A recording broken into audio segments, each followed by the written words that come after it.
Hello and welcome, everyone. You are listening to The Crack. This is the podcast where I ask you what's the crack. So what's the crack, guys? Get in touch. Let me know. We'll see what's going on. Now, if you're a regular listener, if you're one of these lovely people that listen every week, you may notice, you may be saying to yourself, whoa, you uploaded one not 24 hours ago, Lewis. What the hell are you doing? Well, yes, I uploaded one not 24 hours ago, guys, and I've had some immediate feedback. Not everybody is happy with the sentimentality and how gentle and emotional and, oh God, oh, so sensitive the whole thing was.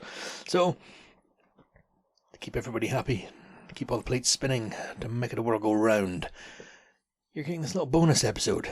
I don't know how long it's going to be. Usually with the weekly episodes, I aim for 30 minutes. But with this, I'm just sitting down because, gosh darn it, I'm a people pleaser, and I want my lovely, faithful listeners to have a lovely time. So, I shan't be talking about feelings or weddings or happiness. What you're going to get very quickly, guys, is, I was sitting in the living room and that phone buzzed with feedback, which I always appreciate. And it wasn't nasty feedback, it was just, that was a bit different. Okay, so what can I talk about? What you're getting today, guys, is Charlotte's involved in this. You're getting the journey home from Mexico. So, get comfortable, alright? I've got a story for you. Now, this happened in January of... What year are we on? January 2023. Bring yourself back to that point of time. There'd been a pandemic. We'd been under lockdown for a few years. You weren't able to spend money. You weren't able to go outside. You could eat out to help out, if you know what I mean. But you do know what I mean. There was discounts on going to restaurants, you filthy animal. And essentially, basically, the way myself and Charlotte pay our bills... The hell is this? A lesson in accounting? No. So we pay our bills. We have a joint account. And we don't put all of our money into it. Fuck no. Jesus. She lives off an ample allowance that I allow her. No, we both transfer a set amount into this joint account. And that's what the flat rent comes out of. And that's what the council tax and the broadband and something else. Insurance. Yeah, so set amounts of things come out of this, and then we've got our own money as well. But this wee joint account, every month, there's a wee bit left over. And we've been in this flat for a few years now, so this joint account had accumulated quite a wee amount of a wee nest egg. So we decided, after the lockdown, and to get us through the festive period, we booked a very special holiday to Mexico, and it was unlike any other holiday we'd ever been on before. Usually we're very conscious of how much things cost and all that kind of stuff. We travel very carefully. It's what's the point of a 5-star hotel if there's a 2-star hotel on the same street? Wee things like that. But with this one, we went all out, all inclusive. Not fucking all out. We still traveled the normal. We weren't first class by any means. We were still cattle class. But we just traveled the Bay Area. Normal. However, the resort, it was a bit costly and it was very fancy, but easily the fanciest holiday either of us had ever been on, probably ever will be on. And it was delightful. We went down to London, met my friend that lived there, and then we flew from Heathrow? Yeah, Heathrow to Canada, and then got a flight from Canada to Cancun airport. Stayed in the resort, I think it was 10 days or something like that. It was honestly like fucking me bragging here. If you can ever find the fucking funds and the time and the ability to do this, it was like the laziest holiday we've ever been on. It was a beach holiday, and then we did some days out and stuff like that. And the days out, yeah, you're getting up at like 4 o'clock to get away out to the but we went to the Chichen Itza pyramids and things like that, and we did another day out, which I will tell you about. And Absolutely fantastic. Like, I cannot express, okay, we get it, you had a good time. Yeah, I had a very good time. Now, going home. Very sad, very emotional. I wasn't emotional. Fucking no emotions. Nope, no emotions. No emotions in this episode. We got picked up at the resort by the wee shuttle. The wee white mini soccer mom van. Thankfully driven by a Mexican gentleman, because I would not want to drive over there. I can remember seeing the motorway, wherever you were on, the Joe carriageways. I say Joe, it's like 4 lanes. Sometimes the lines on the road just disappeared, and then they were painted just 3 feet to the left. If you've ever seen Sicario, I'm not going to say the fucking cartel what about, but you do get the Federale pickups that go around, and you got a guy standing on the back, a fucking balaclava on, goggles, with a big fucking machine gun, just going up and down these roads. So we go back to the airport, and the gentleman, he asked, who, I'm not going to do an accent, he asked who you flying with, and we said Delta. So he knew the exact gate, so he got us right to the thing, and I think I tipped him the last of the Mexican pesos that we'd brought. He said, hasta la vista. Cool. And we went into the airport. Now, we were going Mexico to London. That's in my head how we saw it. That's what we'd booked, if you know what I mean. That was the flight we'd booked, was Mexico, and then we'd booked another flight from London up to Inverness to get home again. But there was a connecting flight in Texas, which I hadn't considered. In my our ticket said Mexico, Heathrow, or Cancun to Heathrow, or wherever the fuck. Groovy, cool, that's fine. The pandemic had just happened, so we get into the airport and we're lining up and stuff, and we get to the gate, and the lady goes, "Can we see your vaccination certificates?" I beg your pardon? Vaccination? You mean, did we allow the government to track and trace us and treat us like fucking dogs? Well, yes, as a matter of fact, we've both been double vaccinated, and yeah, I'm sure I had an app on my phone that had you've probably got one as well, the NHS thing, that has the proof that you have been vaccinated. But you cannot go further. You can't get through the gates. They won't take your luggage until you prove it. So Charlotte takes out her phone, and it's up immediately. And I'm like, oh, Jesus, fuck. And I deleted this app ages ago, because there was no... I never thought I was ever going to fucking use it. So I'm standing in this airport, connecting to their Wi-Fi, which wasn't a fast Wi-Fi, and trying to desperately find, search NHS track and trace, NHS vaccination, find the app. Okay, download it. It's taking ages. It didn't fucking load. Okay, download it. All right, okay, there we go. Log in. For fuck's sake. Email address, password. Wrong password. Oh, okay. No, Jesus. I'm sweating now. And okay, next password. Wrong password. Okay, cool. Try this one. Correct password. Please open your authenticator app and put in the fuck is an authenticator? I have to download this other app thing that gives you like a PIN code to prove that you are you, in case somebody's trying to lie. Okay, cool. Download it. Authenticator app. Comes on. It works. Perfect. Okay. Loading. My name comes up. Yep, that's me. Vaccinations. It says I've had one. Well, that's wrong. I've definitely had 2. Refresh. Nothing. What the fuck?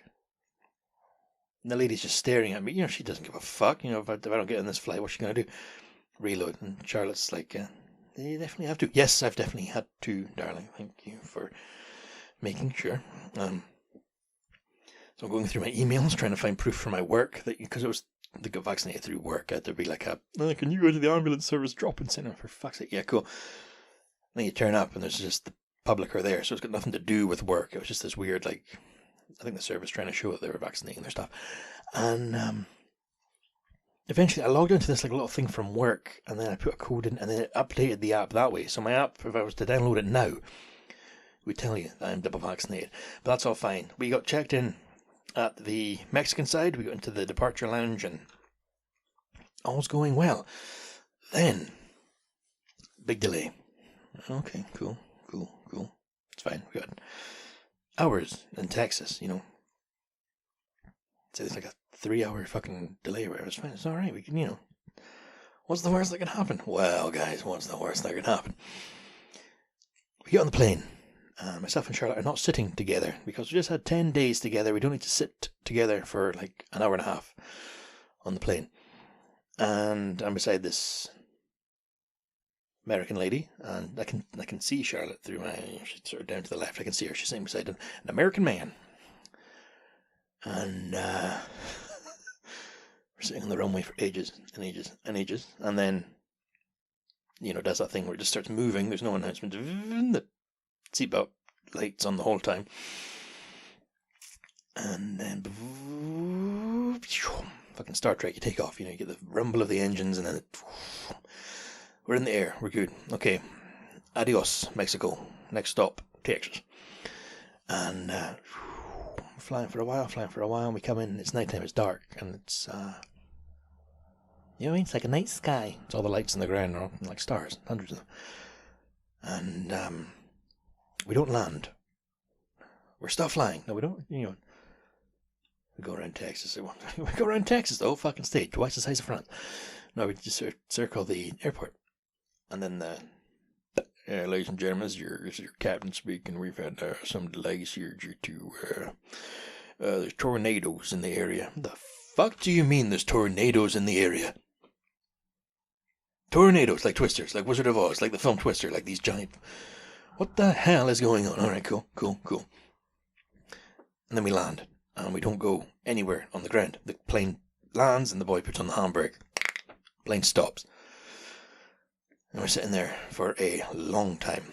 And I'm looking down at Charlotte and this guy fucking chatting away. What the hell are they talking about? He's showing her a phone, she's laughing. The hell is this? And I crack. I start talking to the lady beside me, which I don't usually do. So are you from Texas? I can't even do the accent. She was from, I think, like West Virginia. And I was like, my God, what a voice you've got. But they go to Cancun a few times a year because I think to that area of America, fucking America, you can fly to anywhere. But I think to some parts of America, Cancun is like Tenerife to the Brits. You know, it's we got a few weeks off. We got spring break. You know, they'll pop over there. She's very nice, and I told her where I was from, and people love Scottish folk. It's a nice quality to have, isn't it, being Scottish? And yeah, the captain comes back on and explains there's tornado problems all over certain parts of America. And I'm sort of like, is that normal? And I'm like, oh yeah, where we come from, the tornadoes all the time. Like, you're very casual about this. Every film I've seen with a tornado, it somewhat ruins their day. You know, it fucks up things. No, they're all pretty cool. But we're sitting there for so long, it's getting thinner and thinner to make our connecting flight to London. And then we're allowed to go. They lift the barrier. We're off. Run. And we've missed the flight, or it's cancelled. It's not happening. There is no London flight. Fuck. There's another flight, 2 hours from the same airport to London with the same airline, but it's a different plane, if you will. You have no choice. It's a different plane, guys. All right. And okay, groovy. How do we go about this? And Charlotte opens the app on her phone because there's like a travel app that you can liaise with the airline. And it says, you want to find a customer service point. All right, cool. So we can go do that. Well, we find the only one there is, which every other person on the flight had also found. So there's a massive queue. And this queue was snaking through the airport. So we joined the queue.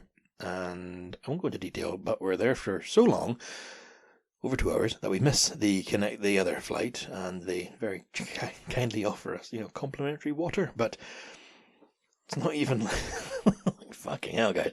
It's not even like a bottle of water. It's like a little grenade-sized little thing of water and a snack. So they give us solid little pretzels. And eventually we get to one of the 3 people they have to deal with this plane of over 100 folk. And the lady, typing in her computer. Yeah, no, there's no more flights. Yep, we guessed. there's one tomorrow to, was it Dallas, and then you get the connecting flight in Dallas, and that gets you to London. Okay, cool. Can we get that one? Yeah, of course. Okay, that's it sorted. Okay, so now what do we do? Well, you come back in the morning. Well, we're in the airport. Can we wait? Oh, you can get a hotel. Do you guys organise that for us? No, you can claim back. Long story short, guys, we never did claim back. You couldn't. They made it as difficult as possible. So we left the airport. We haven't eaten. And we go outside to this, like, where there's buses and coaches and the taxi rank. There's no taxis. And this American lady comes over and she'd recognised us, and they're so friendly, but friendly to a fault. And she's trying to talk to us, and she's trying to tell us how you claim your money back. Oh no, it's total bullshit. Look, and she showed us her phone. When we'd emailed them very politely, being like, hello, can you please advise, how would we go about claiming this back? They sent us back one of these non-committal, oh, you have to check out this thing. She showed us her phone, and she'd been like all capitals, that is bullshit, I demand you pay me back my goddamn money. I was like, whoa. So she asked, can I have your mobile number, and I'll send you the links and the phone numbers that I've been contacting. So I gave her mine. She's like, that's not right, that's not a real number. I'm like, look, that's my British fucking phone number, take it or leave it. Okay, so then they got on their bus, and away they went, away into Texas. I don't know where they went. Goodbye, lady and husband. And then this, in hindsight, not my wisest move. Charlotte's getting a bit scared now, and we go on our phone and we find there's an airport. There's an airport hotel. There's a hotel nearby. But this is Texas. Everything's bigger. So to Americans, nearby is like within an hour. And honestly, I just want to get in, and I want to try and watch, because we don't have our luggage, or do we? I don't think we have our big luggage. I think it was just hand luggage we had. I can't remember. It's not fucking terrible. I've got it written down somewhere because I wrote the whole thing down. I like to take little fucking notes when I go travelling. And so in the taxi rank, this taxi turned up, and this like sort of Latino-looking gentleman. ASA, right? Yes, I do.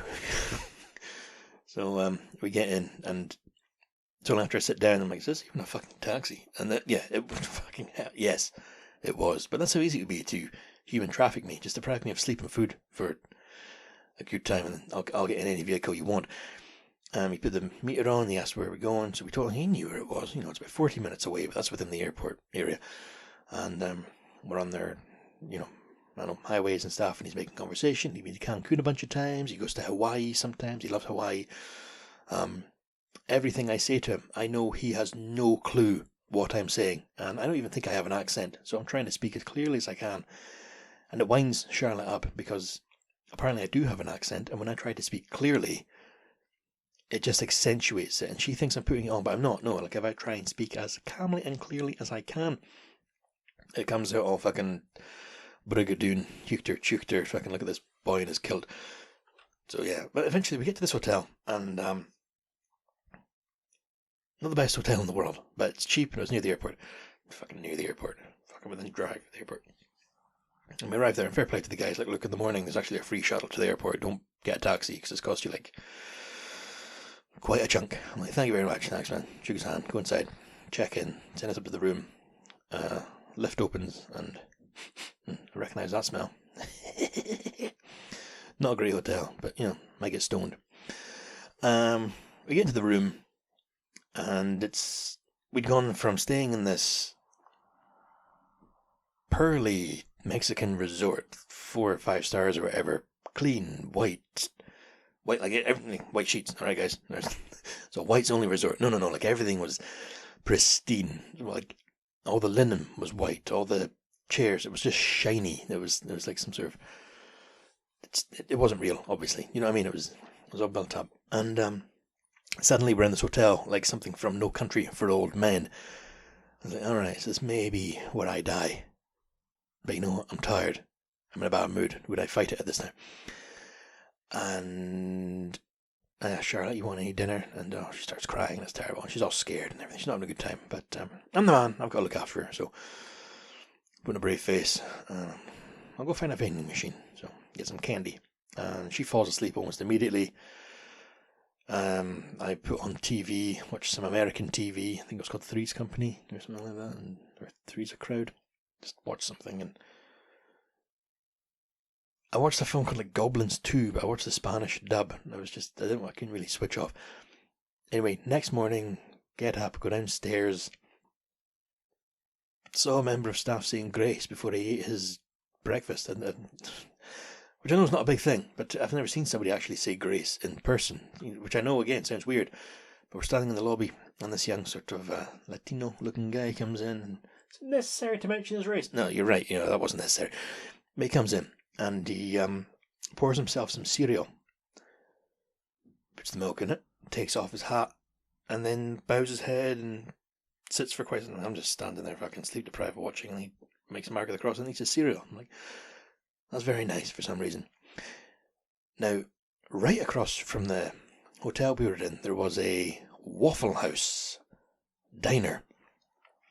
And Charlotte was like, there's breakfast in the hotel. Charlotte, if you think I'm going to be in Texas and get a fucking croissant from the European breakfast, you are mistaken. I'm going to that diner, with or without you. So we went across to the diner, and just like something you'd seen in the movies, you go in, there's a booth, and people are just sitting at the counter, drinking their coffee, and the waitress, this stunning young Texan girl, hey y'all, take a seat. So we take a seat, and laminated menus on the table. I took a photograph of them. I didn't steal a menu, but I took a photograph on my phone, and we ordered two of the, we ordered two of the set breakfasts. So you get some rashers of bacon, some sausage, what they would call eggs, and hash browns, with coffee, and they just keep refilling the coffee. So it was very exciting. It sounds so pathetic, but it was lovely being in that, like in the diner, like you see in a film. And the waitress, absolutely lovely. Now, I don't think it's just a myself and Charlotte thing, because when we were out for a meal a few weeks ago, the night before the previous wedding, he's mentioning weddings again. No. We went to Nairn to meet some of the folk beforehand, because it's very exciting for Charlotte to all of her friends in one place. And myself and Charlotte went there earlier, and we ordered food to eat before everyone else arrived. And Charlotte sometimes doesn't know what she wants until the moment. So she always says, I'll just panic order. And I wasn't sure if that was something she came up with or if that was a thing. But when we were in there and the waitress came over, Charlotte said to me, you go first. And the waitress said to her, aye, panic order, good call. So it is a thing. Maybe it's a Highland thing, maybe it's a Scottish thing, maybe it's a British thing, maybe it's a worldwide thing. But when we were in this wee diner in Texas, the Waffle House, the waitress came over, and just like totally something out of a movie. Stunning blonde waitress, bounces over, so cheerful, and the energy's way up, and I'm a doer bastard. So our energy's way high. What can I get for y'all? And I sort of motioned for Charlotte to go first, because I'm a fucking gentleman. And Charlotte shakes her head, no. I'll panic order. And the waitress, what does panic order mean? Panic order. And she just stares at her. I mean, she'll, order in a panic. Oh, okay. And she asked us where we're from and stuff, and Scotland, and it was very exciting. And she had people from New Zealand, and she loves meeting folk, and just a very, very nice person. This little glow of light in this quite dire journey so far. So we'd ordered the breakfasts, their version of a full breakfast, and I forgot what Charlotte got. She got a wee bit differently. Maybe she didn't get the eggs or something. Food came, and it was lovely, but as soon as we ate it, we both knew, we shouldn't have eaten that, because it just sat on us like a cannonball. It was all cooked in so much grease. Terrible. I mean, it was fantastic, but unbelievably bad for you, the food.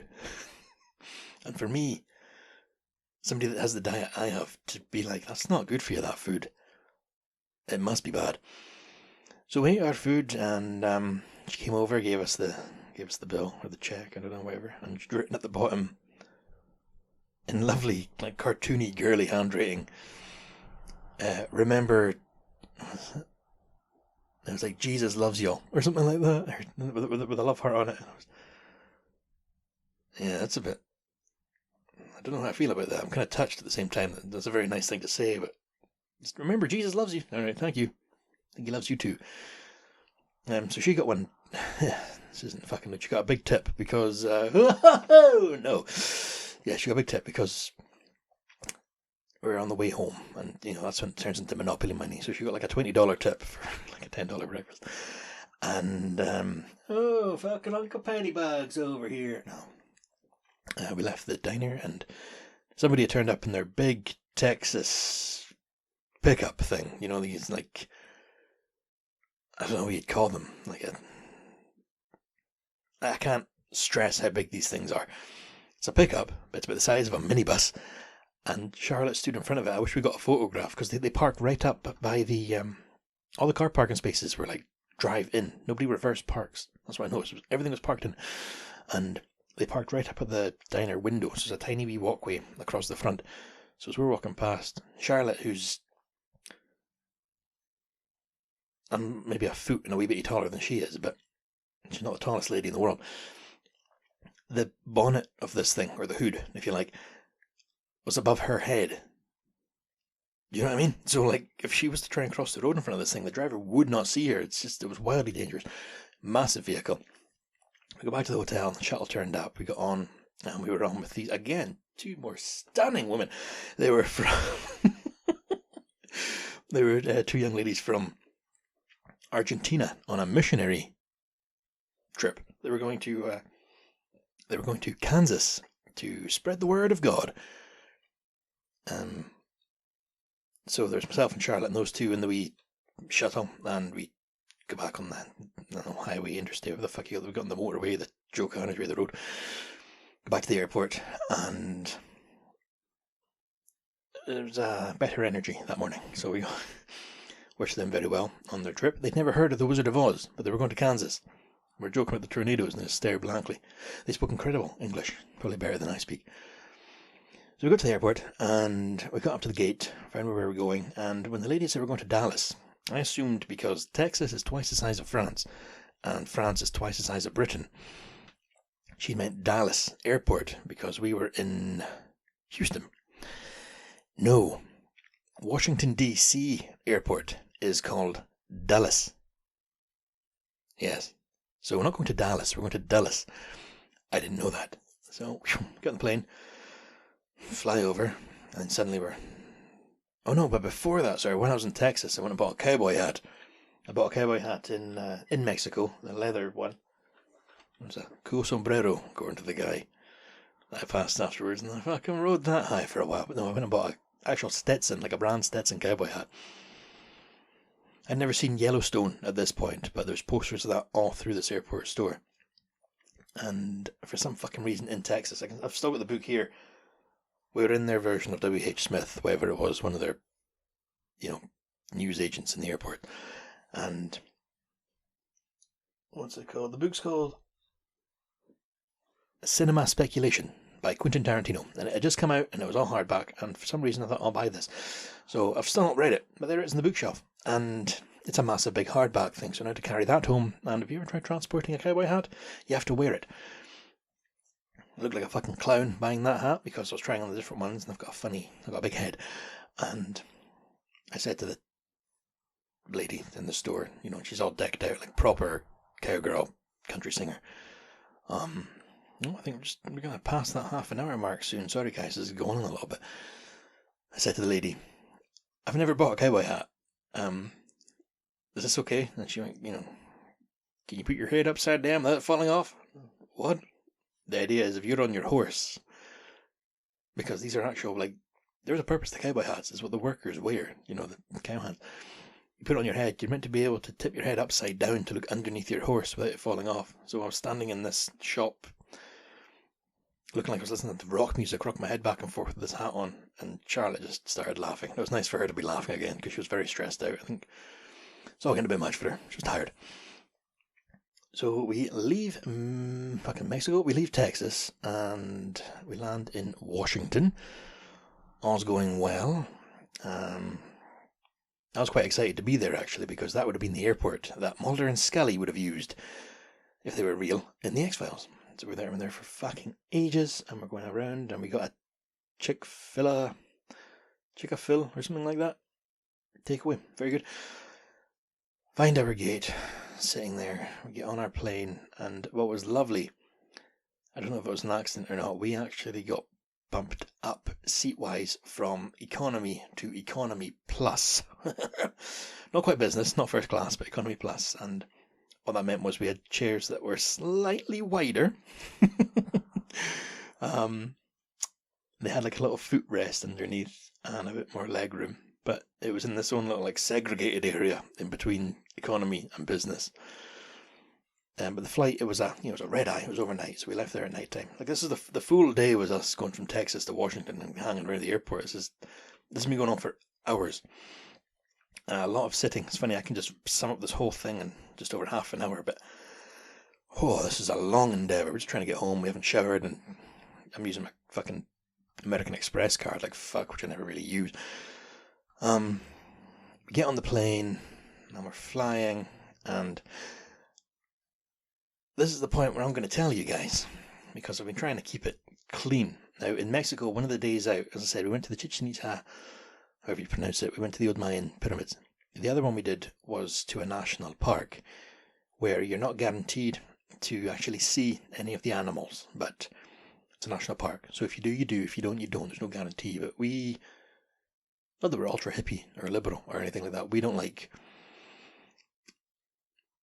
SeaWorld, things like that. Things where the animals are sad. Like the resort we were on, it was that big. There was actually like a dolphin show, but the dolphins are kept in fish tanks. It's not nice. So we were happy to go and do this thing where you go out, and if you do, you do. If you don't, you don't. But they're in their own world and they're left alone.